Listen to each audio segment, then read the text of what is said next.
Not for profit organisation में अगर loss या profit on sale of fixed asset हो तो हम कैसे करेंगे? आज के इस वीडियो में हम एक ऐसा ही इंटरेस्टिंग सम देखने वाले हैं जहां पे ये एडजस्टमेंट हम पूरे डिटेल में समझेंगे। आपके टेक्स्ट बुक में से पेज नंबर 93 पे जो सम नंबर 12 है वो हम देखेंगे। तो लेट्स बिगिन। देखिए स्क्रीन पे आपके सामने है, let us read the sum. Following is the receipts and payments account of chamber of commerce Beed for the year ended 31st March 2018 and some additional information. You are required to prepare income and expenditure account for the year ended 31st March 2018 and balance sheet as on that date. तो receipts and payments account हम पढ़ेंगे और जैसे जैसे हम पढ़ते जाएंगे वैसे जो जो हमारे अमाउंट्स है, जो इनकम एक्सपेंडिचर में जाएंगे उनके आगे हम आय लिखेंगे, जो बैलेंस शीट में जाएंगे उनके आगे हम बी लिखेंगे। चलो रिसीट साइड देखते हैं। टू बैलेंस ब्रॉट डाउन, ये क्या है? कैश या बैंक का ओपनिंग बैलेंस है, तो ओपनिंग बैलेंस कहा जाएगा? ओपनिंग बैलेंस शीट में जाएगा। तो मैं यहां पे लिख लेती हूं ओपनिंग। आगे सब्सक्रिप्शन है, subscription is my income, so this will go to income and expenditure account. हमें कुछ एडिशनल इंफॉर्मेशन दी हुई है, ये जब हम एडजस्टमेंट्स करेंगे then we will see. To sale of machineries, देखिए ये अलग है, अभी तक हमने सेल ऑफ मशीनरी या सेल ऑफ फिक्स्ड एसेट नहीं देखा है, तो यहाँ पे अभी we have to be very careful कि ये कहा जाने वाला है। Right now I am writing I, जब हम ट्रांसफर करेंगे आपको मैं डिटेल में एक्सप्लेन करूंगी कि क्या होने वाला है। आगे donations, donations let me write I, let us see adjustments में क्या दिया है। एडमिशन फीस रेवेन्यू बोला है, so entire admission fees will go to my income expenditure. ठीक है, अभी पेमेंट साइड पे देखते हैं। इंश्योरेंस इनकम एक्सपेंडिचर में जाएगा। Printing and stationery income expenditure. Books, books are my assets, तो ये बैलेंस शीट में जाएगा। कंप्यूटर्स अगेन माय एसेट, ये बैलेंस शीट में जाएगा। Travelling expenses income expenditure. Furniture asset है, बैलेंस शीट में जाएगा। बैलेंस कैरीड डाउन मतलब कैश या बैंक का क्लोजिंग बैलेंस है, तो ये मेरे क्लोजिंग बैलेंस शीट में जाएगा। Let us now move to the additional information, जहां जहां एडजस्टमेंट्स है वहां पे हम स्टार करने वाले हैं। सो फर्स्ट एडिशनल इंफॉर्मेशन क्या है, देखिए assets and liabilities on 1 April 2017। ये देखिए 1 अप्रैल 2017, इसका मतलब ये ओपनिंग बैलेंसेस हमें दिए हैं so that we can make opening balance sheet. ठीक है, ये क्या क्या दिया है देखो, outstanding subscription, machinery, building fund, investment, ये सब मेरा ओपनिंग बैलेंस शीट में जाएगा। डेप्रिसिएट मशीनरी बाय 2500, तो मशीनरी है क्या मेरे रिसीट्स एंड पेमेंट्स में? देखो मशीनरी नहीं दिया है, तो मशीनरी जो भी मेरे ओपनिंग बैलेंस शीट में आएगा उसके बाद I have to take that figure in my closing balance sheet और फिर मुझे ये डेप्रिसिएट करना पड़ेगा। Third, donations received for building fund, तो देखिए यहाँ पे स्पेसिफिकली दिया है कि जो भी डोनेशंस हमें दिख रहे हैं रिसीट्स एंड पेमेंट्स में, they are for building fund, they are for a specific purpose.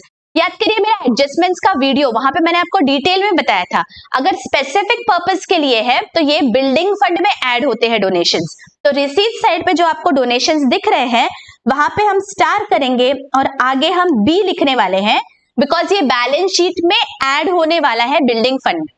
ठीक है, next, outstanding subscription for the current year was due for 6000। बच्चों यहाँ पे बी वेरी वेरी अटेंटिव, यहाँ पे there is a printing mistake, I am repeating, there is a printing mistake।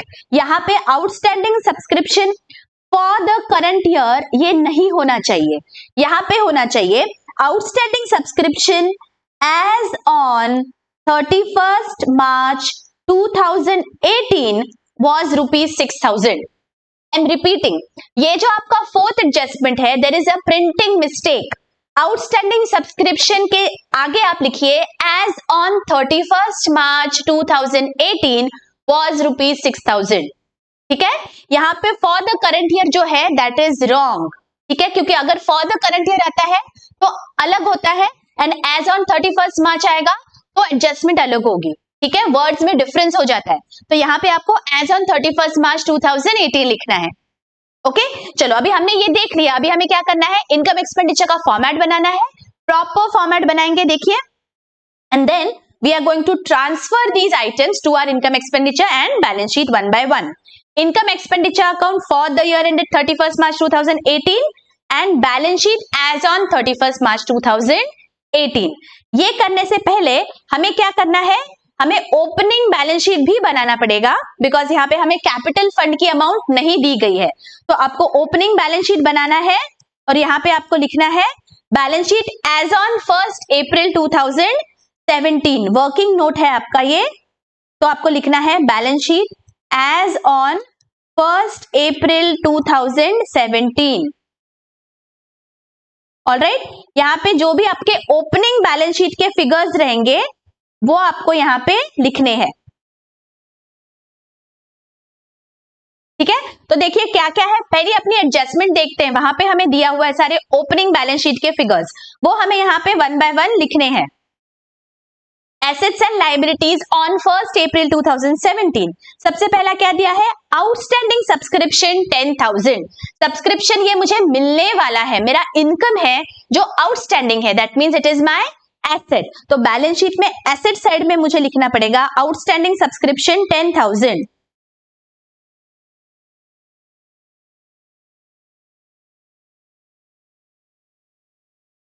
ये मेरा opening balance sheet है। I am doing this because मुझे capital fund की अमाउंट निकालनी है।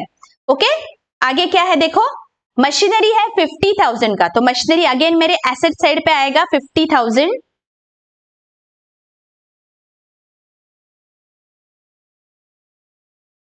ओके, आगे बिल्डिंग फंड 2,10,000, लाइबिलिटी साइड में आएगा बिल्डिंग फंड।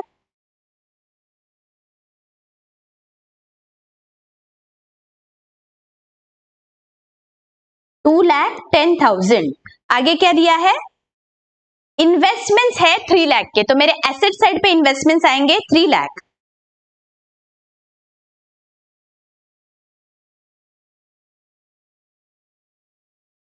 ठीक है, अभी हमने ये सब अमाउंट्स लिख लिए हैं, और भी कोई अमाउंट अगर हमें लगा तो हम वो ऐड करेंगे, उसके बाद हम बैलेंसिंग फिगर हमारी कैपिटल फंड की रहेगी। ठीक है, अभी और एक बात हमें याद रखनी है, दैट जो भी मेरे बैलेंस शीट में ओपनिंग बैलेंस शीट में दिख रहे हैं एसेट्स, वो सारे एसेट्स मेरे क्लोजिंग बैलेंस शीट में मुझे लिखना है, वो मुझे ध्यान रखना है। तो देखिए यहाँ पे कौन से एसेट्स है, फिक्स्ड एसेट जो भी रहेंगे या फिक्स्ड लाइबिलिटीज जो भी रहेंगी, मुझे वैसे की वैसे मुझे क्लोजिंग बैलेंस शीट में लिखनी है। देखिए मशीनरी है 50,000, इन्वेस्टमेंट है 3 lakh, so this is going to my closing balance sheet as well. तो क्लोजिंग बैलेंस शीट में मैं लिख लूंगी मशीनरी एंड इन्वेस्टमेंट। मशीनरी है 50,000, कुछ मुझे रोज छोड़ देने पड़ेंगे बिकॉज मशीनरी के लिए there are some adjustments as well, and investment है 3 lakh. Okay, and what else, देखिए आउटस्टैंडिंग सब्सक्रिप्शन जो है, ये मुझे जब मैं सब्सक्रिप्शन की एडजस्टमेंट करूंगी that time I am going to touch it, तो मुझे अभी इसका कुछ भी नहीं करना है। आगे बिल्डिंग फंड है लाइबिलिटी साइड में, तो बिल्डिंग फंड भी एज इट इज मुझे मेरे बैलेंस शीट में क्लोजिंग बैलेंस शीट में लिखना है। तो बिल्डिंग फंड 2,10,000 में मेरे क्लोजिंग बैलेंस शीट में लाइबिलिटी साइड में लिख लूंगी। I am going to leave some rows for capital fund and then I am going to write building fund.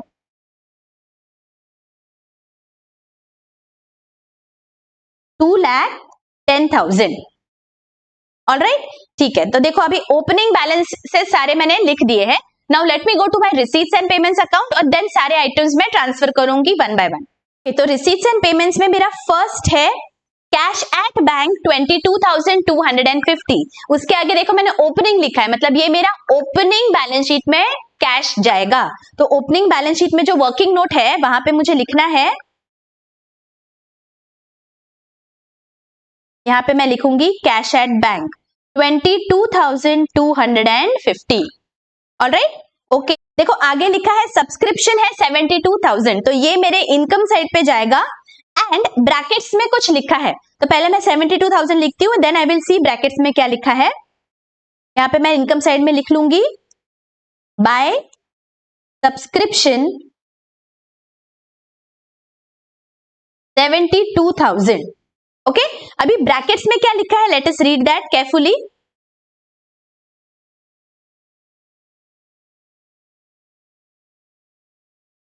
देखो ब्रैकेट्स में लिखा है इंक्लूडिंग 8,000 फॉर 16-17। तो अभी याद करिए जब हमने इनकम एक्सपेंडिचर पढ़ा था तब मैंने आपको क्या बताया था, इनकम एक्सपेंडिचर में जो भी इनकम या जो भी एक्सपेंसेस है those belong to a particular year. ये हमारा साल कौन सा है, 17-18। तो 17-18 से रिलेटेड सारा इनकम और 17-18 से रिलेटेड सारे एक्सपेंस ही सिर्फ इनकम एक्सपेंडिचर में जाएंगे। अगर किसी और साल से रिलेटेड है तो वो मेरे इनकम एक्सपेंडिचर का पार्ट नहीं होते हैं, बिकॉज यहाँ पे सब्सक्रिप्शन के आगे लिखा है इट इंक्लूड्स 8,000 फॉर 16-17। मुझे 8,000 माइनस करना पड़ेगा because it doesn't belong to this year. So मैं क्या करूंगी, 72,000 में से माइनस करूंगी subscription of last year, subscription of 16-17, what is the amount, 8,000 rupees, correct. तो कितना बचता है, देखो 72 में से 8,000 गया, 64,000, करेक्ट। ये मुझे याद रखना है, पिछले साल से रिलेटेड है, ये इनकम एक्सपेंडिचर में नहीं आने वाला है 8,000 रुपीज। ओके, आगे क्या है देखो, सेल ऑफ मशीनरी 20,000 और उसकी बुक वैल्यू है 25,000। Now B very very attentive, देखो यहाँ पे क्या दिया है, मशीनरी बेची है, मशीनरी का बुक वैल्यू कितना था, 25,000। मतलब हमारे बैलेंस शीट में से कितने की मशीनरी कम हुई है, 25,000 की मशीनरी कम हुई है। तो मुझे क्या करना पड़ेगा, बैलेंस शीट में से 25,000 कम करना है मशीनरी में से। लेकिन ये 25,000 पूरे के पूरे मुझे मिल गए क्या, मुझे पूरे 25,000 नहीं मिले। How do I divide this 25,000, इसके बदले में मुझे कैश तो सिर्फ 20,000 मिला। तो कैश रिसीव्ड हैज बीन, तो कैश रिसीव्ड इज 20,000 जो मेरे रिसीट्स एंड पेमेंट्स में मुझे दिख रहा है अभी, राइट। अभी 25,000 की चीज अगर मैंने 20,000 पे बेची, इसका मतलब क्या हुआ, इसका मतलब there is a loss, there is a नुकसान ऑफ 5,000 रुपीज। ये 5,000 रुपीज कहां दिखने वाले हैं, this loss will be reflected in my income and expenditure account, ठीक है। ये टोटल 25,000 जो है वो बैलेंस शीट में से कम होंगे, उसमें से 20,000 रिसीट्स एंड पेमेंट्स में चला गया and 5,000 is a loss which will be seen in my income and expenditure account. Understood? अभी ये हमें इफेक्ट्स देने हैं, तो 25,000 मैं माइनस करूंगी मेरे बैलेंस शीट में से।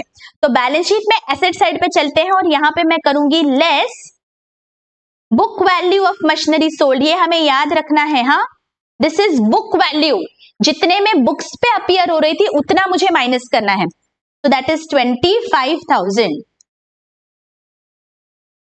और 5,000 का जो नुकसान है वो मेरे इनकम एक्सपेंडिचर में, एक्सपेंडिचर साइड में आएगा to loss on sale of machinery, loss on sale of machinery. How much, 5,000, correct. तो टोटल 25,000 जो है उसके हमने ये दोनों इफेक्ट्स देख लिए, करेक्ट। ओके, आगे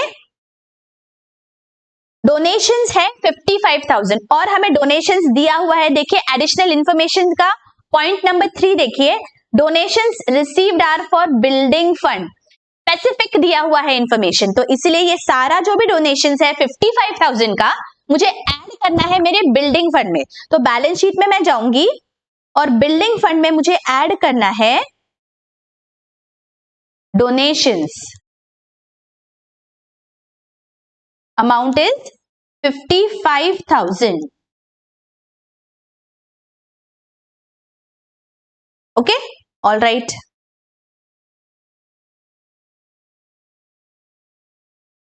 अभी लास्ट क्या है देखिए, admission fees revenue, revenue specifically दिया है इसलिए इनकम एक्सपेंडिचर में जाएगा 6,000 रुपीज। इनकम साइड पे मुझे लिखना है by admission fees 6,000, okay, let me tick that now. All right, तो देखो मेरा रिसीट साइड सब कवर हो गया। Now let me move to the payment side. Payments में क्या है, इंश्योरेंस एंड प्रिंटिंग स्टेशनरी दोनों भी एक्सपेंडिचर्स है। तो चलो इनकम एक्सपेंडिचर पे चलते हैं और एक्सपेंडिचर साइड में हम लिख लेंगे to insurance 10,000 and to printing and stationery 4,000. Okay, देखिए अभी बुक्स एंड कंप्यूटर्स दोनों भी बैलेंस शीट में एसेट साइड पे जाएंगे. बैलेंस शीट खोलते हैं और यहां पे एसेट साइड पे हमें लिखना है बुक्स है, what is the amount 30,000 rupees and computers है 60,000 rupees. Okay, next travelling expenses 4,000. Travelling expenses मेरे एक्सपेंडिचर साइड में दिखेंगे.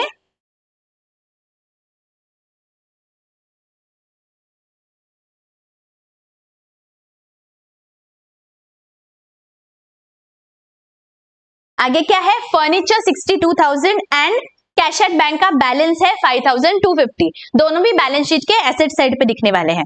तो बैलेंस शीट में चलते हैं और एसेट साइड पे हम लिख लेंगे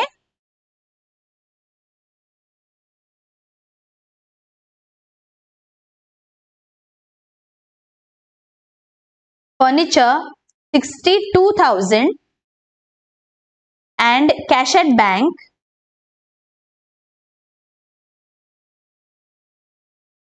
5,250.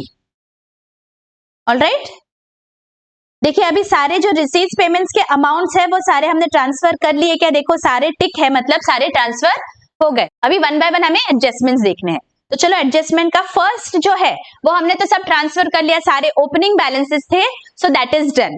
ठीक है, अभी ओपनिंग बैलेंसेस में एक जो पहली अमाउंट है, देखिए क्या है, आउटस्टैंडिंग सब्सक्रिप्शन 10,000 रुपीज. इसका क्या मतलब है, ओपनिंग में है, इसका मतलब पिछले साल से रिलेटेड है.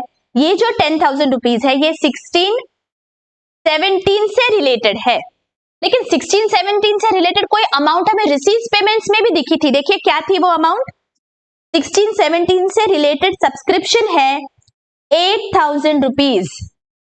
आपके रिसीट साइड पे दिख रहा है 8,000. इसका मतलब ये जो 10,000 रुपीज था आउटस्टैंडिंग, इसमें से 8,000 हमें मिल चुका है, इसीलिए तो ये रिसीट्स पेमेंट्स में दिख रहा है. करेक्ट, 8,000 मिल गया 10,000 में से, इसका मतलब कितना बच गया 2,000 rupees. What is this 2,000? This is outstanding subscription which belongs to 16-17. 10,000 में से 8,000 मिल गया, 2,000 अभी भी बाकी है. अगर बाकी है तो मेरे बैलेंस शीट में दिखना चाहिए मेरे एसेट साइड पे. तो बैलेंस शीट में चलते हैं और एसेट साइड पे हम लिखेंगे आउटस्टैंडिंग सब्सक्रिप्शन.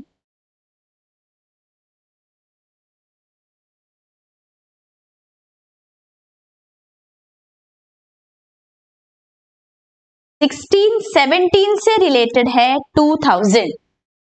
Getting it? सी, ये एडजस्टमेंट के लिए we have to be very very careful. यहाँ पे दिया हुआ था ओपनिंग बैलेंस शीट में, तो हमें यहाँ पे देखना है इस साल कुछ मिला क्या, और नहीं मिला होगा तो हमें आउटस्टैंडिंग में लिखना पड़ेगा. ऑलराइट, ठीक है. अभी सेकेंड एडजस्टमेंट देखो क्या दिया है, डेप्रिसिएट मशीनरी बाय 2,500. तो मशीनरी को मुझे डेप्रिसिएट करना है, तो बैलेंस शीट में मैं मशीनरी में चलूंगी और यहाँ पे मैं माइनस करूंगी 2,500 लेस डेप्रिसिएशन 2,500, आउटर कॉलम में 22,500. सेकेंड इफेक्ट कहा जाएगा डेप्रिसिएशन का, इनकम एक्सपेंडिचर में. तो इनकम एक्सपेंडिचर में मुझे यहां पे लिखना है to depreciation 2,500. Okay, next adjustment क्या है, donations are receive for building fund. तो ये हमने देख लिया, डोनेशंस हमने सारे बिल्डिंग फंड में ऐड कर दिए हैं. लास्ट एडजस्टमेंट देखो क्या है, outstanding subscription as on 31st March 2018 was 6,000 rupees. अभी यहाँ पे बहुत अटेंटिव, गौर करिए यहाँ पे क्या हो रहा है. यहाँ पे हमें बोला है that as on 31st March 2018 6,000 रुपए मेरा आउटस्टैंडिंग सब्सक्रिप्शन है. इसका मतलब ये 6,000 क्या है, ये मेरी बैलेंस शीट की अमाउंट है 6,000 रुपीज. एज ऑन है मतलब बैलेंस शीट में वैसे की वैसे 6,000 रुपीज आना चाहिए. तो मैं बैलेंस शीट में चलती हूं और यहाँ पे आउटस्टैंडिंग सब्सक्रिप्शन के आगे मुझे 6,000 रुपीज लिखना है। अभी देखो, इसमें से हमें पता है दैट 2,000 रुपीज इज 16-17 का outstanding subscription, right? Total outstanding subscription is 6,000, उसमें से 2,000 16-17 से रिलेटेड है। इसका मतलब जो बचा 4,000, ये कौन से साल का है? ये 17-18 का आउटस्टैंडिंग सब्सक्रिप्शन है। ठीक है, आई एम रिपीटिंग। देखो, हमें दिया गया था that outstanding subscription as on 31 March 2018 is 6,000। As on बोला है, इसका मतलब बैलेंस शीट में हमें वैसे की वैसे वो अमाउंट लिख लेनी है। बैलेंस शीट में तो 6,000 लिख लिया, लेकिन हमें पता था दैट 2,000 बिलोंग्स टू 16-17। तो मैंने जब 2,000 माइनस किया, जो बैलेंस बचा 4,000 रुपीज, दैट इज 17-18 का आउटस्टैंडिंग सब्सक्रिप्शन है। 4,000 मैंने बैलेंस शीट में लिख लिया। अगर 17-18 से रिलेटेड है तो क्या करेंगे हम इनकम में ऐड करेंगे। तो मुझे इनकम एक्सपेंडिचर में भी 4,000 रुपीज ऐड करना पड़ेगा, because that is my outstanding subscription which belongs to the current year. तो मुझे ऐड करना पड़ेगा यहां पे आउटस्टैंडिंग सब्सक्रिप्शन।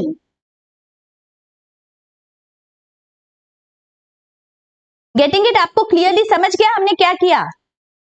हमें पूरा के पूरा 6,000 नहीं ऐड करना है। 6,000 तो टोटल अमाउंट दिए हमें बैलेंस शीट की, इसलिए पहले हमने पिछले साल का सब्सक्रिप्शन माइनस कर दिया आउटस्टैंडिंग, और जो बचा वो इस साल का था, इसलिए वो इस साल के इनकम एक्सपेंडिचर में हम ऐड कर रहे हैं। तो इनकम एक्सपेंडिचर में ऐड करके हमें टोटल लिखना है आउटर कॉलम में। ओके, तो ठीक है, अभी ये हमें समझ गया। अभी क्या बचा? बस अभी तो कुछ नहीं, हमने सारे एडजस्टमेंट्स देख लिए और हमें अच्छी से समझ गए। अभी हमें क्या करना है? इनकम एक्सपेंडिचर की टोटल करनी है और बैलेंस शीट की टोटल करनी है। लेकिन उससे पहले जो हमने ये ओपनिंग बैलेंस शीट बनाया है, उसमें से हमें कैपिटल फंड की अमाउंट निकालनी पड़ेगी। तो चलो पहले ओपनिंग बैलेंस शीट को हम क्लोज करते हैं। ओपनिंग बैलेंस शीट के मेरा एसेट साइड के टोटल है 3,82,250। तो जाहिर है यही टोटल मेरे लायबिलिटीज की भी होनी चाहिए। इसका मतलब 3,82,250 में से मैं जब 2,10,000 माइनस करूंगी, मुझे मेरे कैपिटल फंड की अमाउंट मिल जाएगी। Capital fund is 1,72,250। This is what? This is my balancing amount.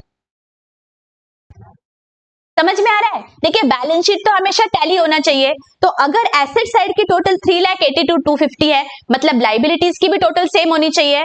इसका मतलब जो भी अमाउंट मेरे पास नहीं है, वो अमाउंट क्या है? वो कैपिटल फंड की अमाउंट है। तो मुझे वो बैलेंसिंग अमाउंट मिल गई, दैट इज 172,250। ये 172,250 मुझे मेरे क्लोजिंग बैलेंस शीट में लिख लेने हैं। तो क्लोजिंग बैलेंस शीट में मैं जाऊंगी और यहां पे मैं लिख लूंगी कैपिटल फंड 1,72,250। ओके, अभी चलो इनकम एक्सपेंडिचर को क्लोज कर लेते हैं।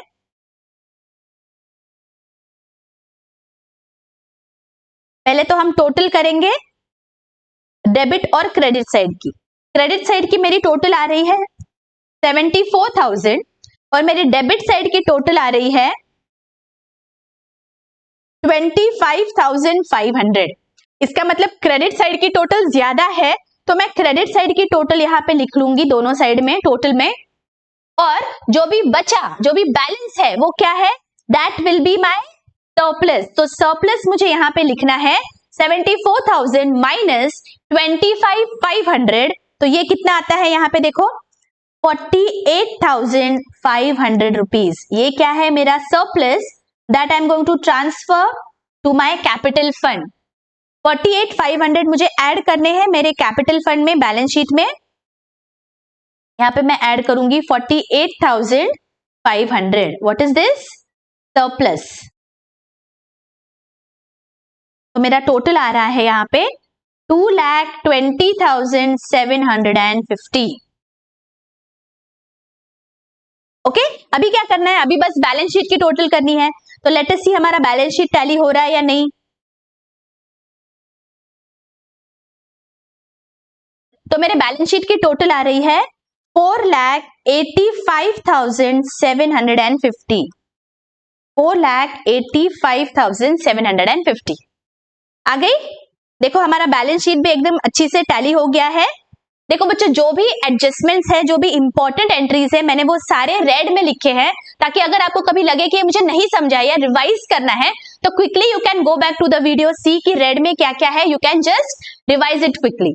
ठीक है, अगर कोई भी आपको डाउट है इससे रिलेटेड तो आप मुझे बेझिझक कमेंट्स में पूछिए। हम सारे सम्स वन बाय वन करके सब सॉल्व करने वाले हैं आपके टेक्स्ट बुक में से, तो आप बिल्कुल निश्चिंत रहिए, मेरे साथ बने रहिए। तो अभी हम मिलेंगे अगले वीडियो में। Till then take care, bye bye.